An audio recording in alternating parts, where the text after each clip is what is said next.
Hello and welcome. Today we'll be speaking about Khârn the Betrayer, the greatest mortal champion of Khorne. Khârn was born in Terra and was one of the very first members of the Warhounds Legion. Being trained on bot by Centurion Gunnar, Khârn was told to take part in the contest, a tradition of the nascent Warhounds Legion. The neophytes in question had to gather 1,000 skulls. Whoever gathered the most wins, or the 1,000 first won. When asked how they would get them, Gunnar roared and laughed at Khârn, humiliating him. Khârn would carry this as a lesson for the rest of his life. The Great Crusade and the Horus Heresy. I am the Eightfold Path. End quote. When the Legion was reunited with their Primarch Angron, Khârn was a centurion of the 8th Assault Company. Khârn was also the 8th man who tried to calm down Angron. All others before him had died and failed. Where they failed, Khârn succeeded, but took a savage beating from Angron in the process. Through this, Angron respected Khârn enough and decided to lead his legion.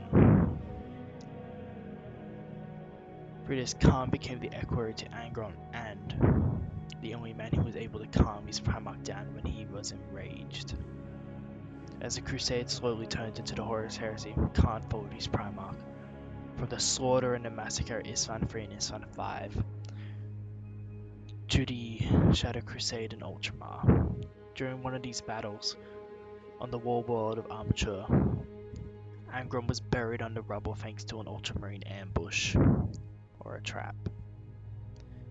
And the smaller of his two chain axes, Gorechild, was ruined. Angron discarded the weapon and Khârn found it and took it, making the Dark Mechanicus accompanying the fleet repair it. He didn't tell Angron. Angron would have been furious, as there was a belief on Nuceria that taking a warrior's discarded weapon brought bad fortune. Khârn was also there on Nuceria, where Angron ascended to demonhood. Khârn had also befriended the captain of the Conqueror, Lotara Sarin, but her story will be told another day.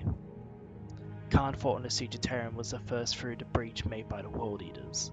He was always at the head of their charges, as he claimed many skulls for Khorne. In the defeat of Horus, Khârn was found on top of a mountain of traitor marine corpses in the inner palace, and his brothers took him back to their landing craft. As Khârn's corpse lay sprawled out on the cold floor of the ship, the captains began to argue, and blood was spilled. Khârn miraculously came back to life, whether it was through Khorne's magic or Khârn's sheer refusal to die will always remain a mystery. Post-heresy. Only a fool takes Khârn for a mindless brute or a rabid dog. Under that blood-soaked helm lures an intelligence and cunning that makes him a masterful killer. Trust me when I say that there is a dark purpose in his madness. End quote. Abaddon the Despoiler. In the wake of the heresy, Khârn and his legion fled into the Eye of Terror and took part in the slave wars against the Emperor's children. Eventually they clashed on Scalathrax, a name that will go down in the memories of all World Eaters present. As the advance halted, Khârn was enraged by the weakness of his fellow battle brothers and flew into a rage, killing friend and foe alike. This very action shattered the Legion into thousands of warbands. Through the 10,000 years since the heresy, Khârn has had many notable actions. He leads the Butcher Horde, a horde of world eaters and mad berserkers. During the 13th Black Crusade, he was a commander during the Diabol campaign, and fought Chaplain Dana of the Blood Angels Death Company. Dana only managed to escape due to Khârn being distracted. He also fought Saint Celestine one-on-one and won. Khârn's war gear includes Gorechild and a plasma pistol. His helmet also has a kill counter in it. Khârn is the greatest mortal champion of Khorne, and a terror upon the galaxy at large. Thank you all for watching.